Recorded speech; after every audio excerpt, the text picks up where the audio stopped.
Bonjour tout le monde et bienvenue dans ma chaîne, je suis Diane Désiel et aujourd'hui je vous propose de faire le patron d'un gabarit pour une cape comme celui-ci. Je vais le faire à partir de ma base de manteau, alors si vous avez fait la vôtre vous pourrez l'utiliser, sinon vous pouvez aller chercher la mienne que j'ai déposée dans ma boutique Etsy. Dans la base de manteau que je vous propose, il y a une pièce pour le dos, une pièce pour le devant et aussi deux sortes de manches. Alors premièrement la manche tailleur, puis une manche régulière si on ne veut pas faire la manche tailleur. Et c'est celle-ci que je vais utiliser aujourd'hui. Alors la première chose qu'on va faire, ça va être de décider de la longueur qu'on veut notre cape. Ici sur le patron du dos, on se rappelle que les valeurs de couture sont incluses. Alors, la mesure que vous voudrez apporter pour la longueur médiane dos de votre cape, rappelez-vous de la prendre à partir de la ligne de couture. Et la cape que vous avez vue lors de ma présentation avait 73 cm de long à la médiane dos. On vient mesurer notre 73 cm,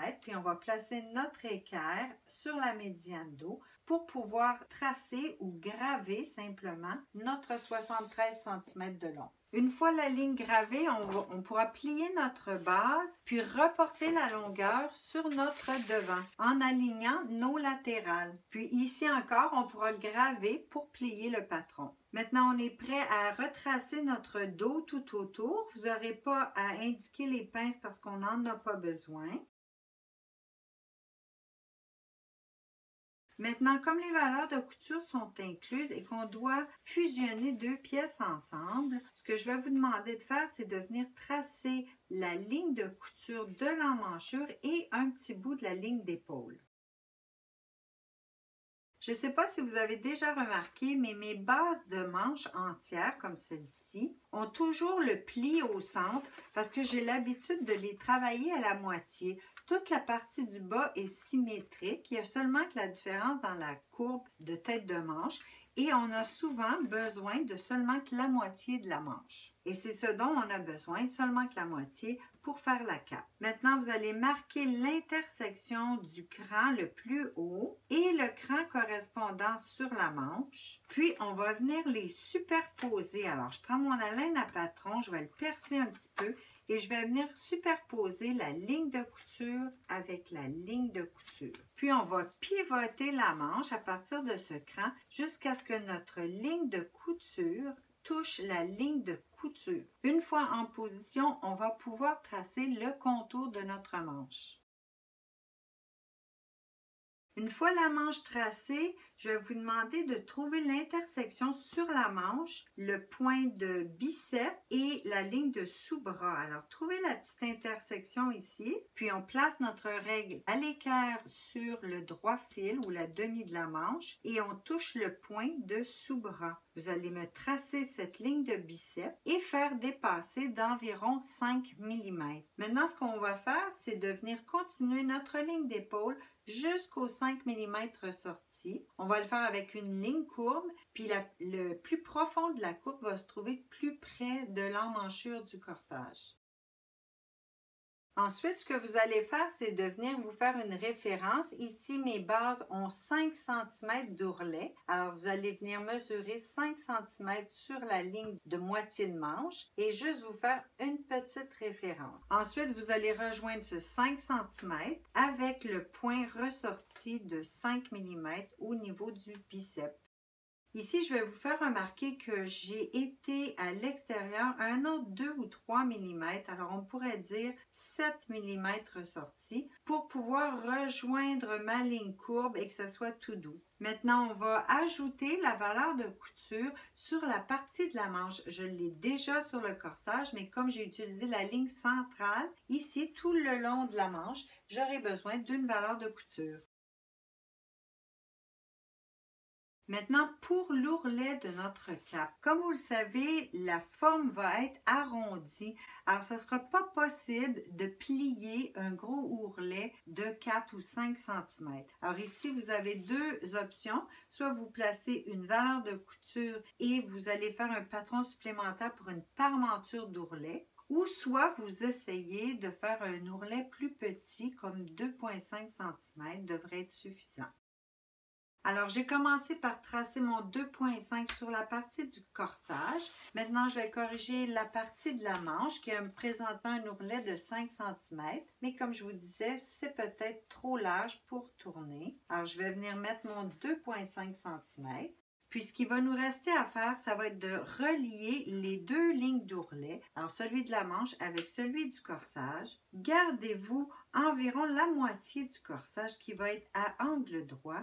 Alors, la courbe va commencer ici, puis on va aller rejoindre la partie de la manche. Ici encore, gardez-vous l'angle droit ou la ligne droite de l'ourlet pour presque toute la largeur de la manche.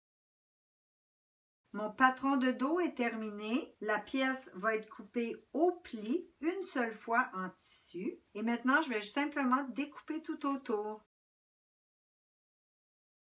Pour le devant, on va faire la même chose. On va commencer par retracer notre gabarit avec la bonne longueur, ce que j'ai déjà fait. Et ici encore, vous allez marquer votre ligne de couture dans la partie du haut de l'emmanchure ainsi que le haut de l'épaule.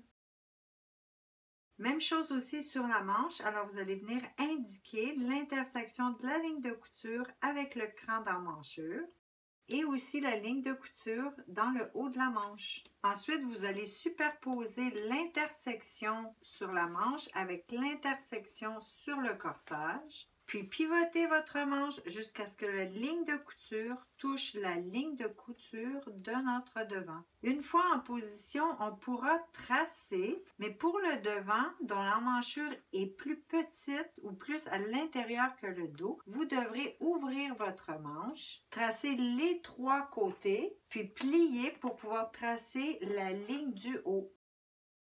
Maintenant, encore comme on a fait avec le dos, on va venir trouver l'intersection de la ligne de biceps et de la couture sous bras. Puis du dessus de la manche, on va tracer une ligne en équerre qui passe par ce point en ressortant d'environ 7 mm. Maintenant, pour retracer la partie du haut de la manche, comme on l'a déjà fait sur le dos et que les pièces vont être assemblées ensemble, on peut simplement utiliser ce qu'on a fait au dos et le reporter sur le devant. Pour reporter la ligne, je vais venir pointer mon 7 mm ressorti à la ligne de couture et venir la superposer avec celui que j'ai trouvé au devant. Ensuite, au bas de la manche, j'ai simplement à aligner la ligne de couture sur la ligne de couture de mon tracé du devant. Puis on va venir retracer directement la partie du haut jusqu'à la ligne d'emmanchure. Maintenant, avant de retirer mon patron du dos, de par-dessus celui du devant, je voulais vous montrer que les lignes d'épaule du dos et du devant ne sont pas pareilles et c'est pas une erreur. L'épaule du dos a très souvent un 5 mm supplémentaire d'aisance à cause de la forme du corps et on va le garder pour notre cape parce que l'ajustement va être meilleur, le tombé va être meilleur. Alors on a un 5 mm supplémentaire à l'épaule du dos et pour le contrôler, pour être sûr qu'on ne va pas le distribuer tout au long de la manche, on va venir se placer des crans au niveau de la ligne de biceps, sur le dos et sur le devant. Maintenant, avant de tracer l'arrondi du bas au devant, je vais vous demander de faire une petite correction de longueur sur la médiane devant. Habituellement, la poitrine fait que les devants vont remonter, donc être un peu plus courts que les dos. Et pour résoudre le problème, je vais vous demander d'ajouter environ 1 cm à la longueur avant d'ajouter votre ourlet. Vous avez sûrement remarqué que j'ai ajouté environ sur la moitié du corsage et maintenant je vais pouvoir ajouter mon 2,5 cm d'ourlet sur la même distance. On peut maintenant tracer le bas à l'œil en rejoignant l'ourlet du corsage avec l'ourlet de la manche ou encore utiliser la courbe qu'on a fait pour le patron du dos et la reporter sur notre devant.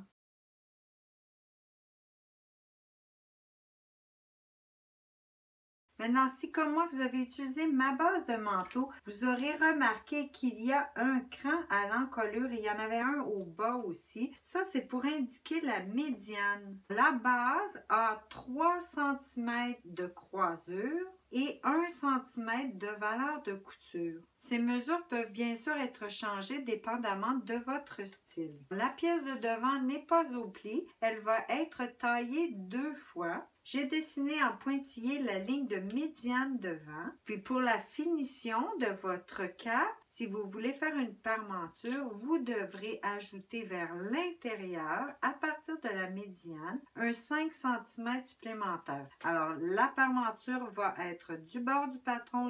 Alors, je trace ma parmenture 5 cm à l'intérieur, puis à l'épaule pour avoir une parmenture de 5 cm. Je vais venir mesurer 6 puisque j'ai déjà la valeur de couture de 1 cm à l'encolure. Alors, j'ai tracé parallèle juste pour une petite distance. Ensuite, je vais venir rejoindre avec une ligne très souple jusqu'à la ligne de parmenture.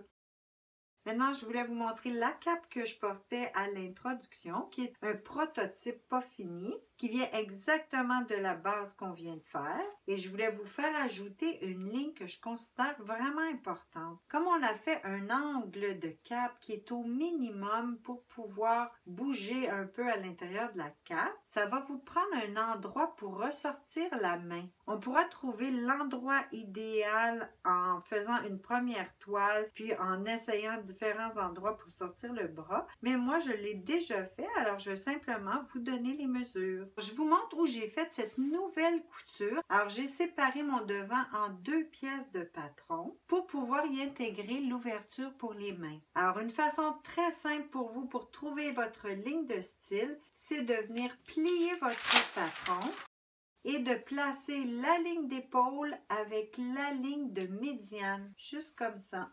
Maintenant, vous pourrez tracer votre ligne droite du bas jusqu'à environ le sous-bras de la manche. Ensuite, pour la cape que je vous ai présentée, moi j'ai utilisé la coupe française pour tracer la ligne du haut et que ce soit plus doux.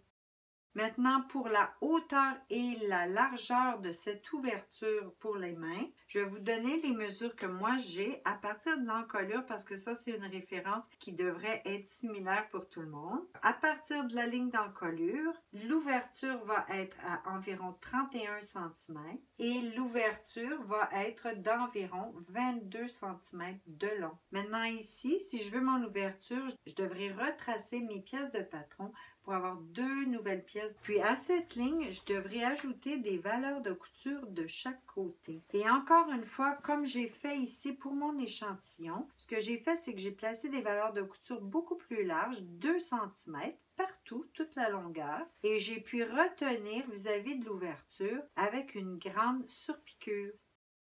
C'est déjà tout pour aujourd'hui. J'espère que vous aurez apprécié. Merci d'avoir été là et je vous dis à la prochaine.